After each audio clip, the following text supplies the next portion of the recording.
Après l'environnement, la deuxième composante que je me chargerai d'optimiser, c'est la cache. Donc, pour le faire, à partir du tableau de bord, on se dirige vers Speed Optimizer. Puis, on va sur Caching, ou alors on va dans Dashboard, et dans le tableau de bord de l'optimisation, dans la section Caching, on clique sur Go to Caching. Donc ici, sur SiteGround en particulier, ils utilisent un système très performant de cache qui est propulsé par NGINX. En général, ce sera activé. Si ce n'est pas activé, activez-le. Je vous recommande également d'activer la cache de fichiers.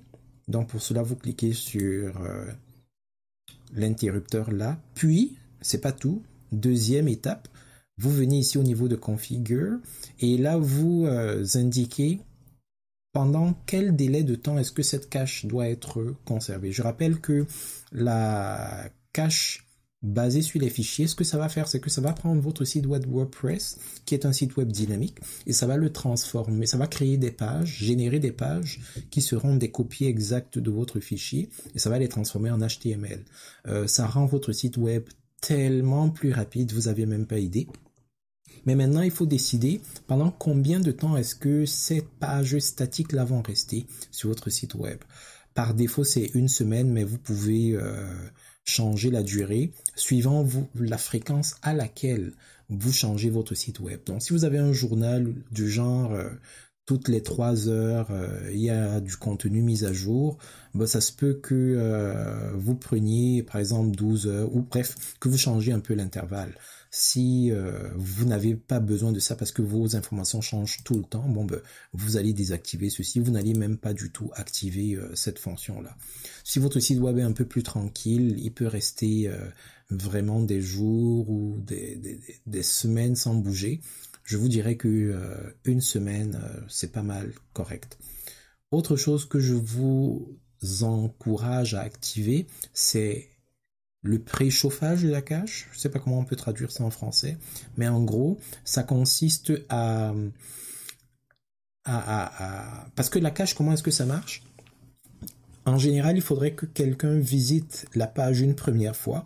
Lorsque cette page est visitée, une copie de cette page est faite sur le serveur et ou sur le navigateur du client, de telle sorte que la prochaine fois que cette personne-là va appeler cette page, elle va être chargée plus rapidement.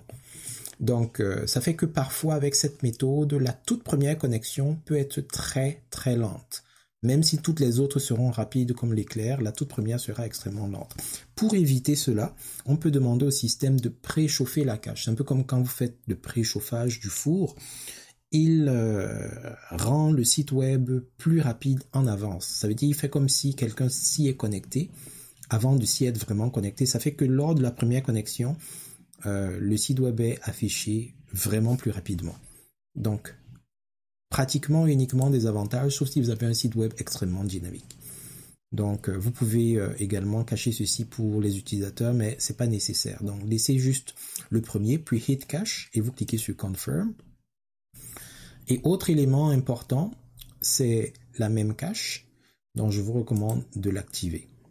Alors, si vous n'aviez pas activé même cache au niveau de l'hébergeur, il se peut qu'en activant ici, vous ayez un message d'erreur. Alors, pour rappel, si on revient ici, là, au niveau de l'interface de l'hébergement, ça s'activait ici au niveau de Speed, Caching et onglet Memcached. Donc, si ici, c'était pas activé, en activant ceci, j'aurais eu un message d'erreur. Donc, si jamais en activant, vous avez un message d'erreur, vous savez ce qu'il vous restera à faire. Et même cache d'ici là, ça permet d'activer la cache au niveau des interactions avec la base de données. Et vous pouvez le faire avec d'autres extensions, mais la configuration est parfois un peu technique. Avec l'hébergement SiteGround, c'est vraiment simplifié. Autre élément, vous pouvez activer la purge automatique, c'est-à-dire qu'après un certain temps, le système va renouveler l'air de votre cache. Vous n'aurez pas besoin de le faire manuellement. Donc, naturellement, je vous recommande de l'activer. Si jamais vous interagissez avec l'API, activez.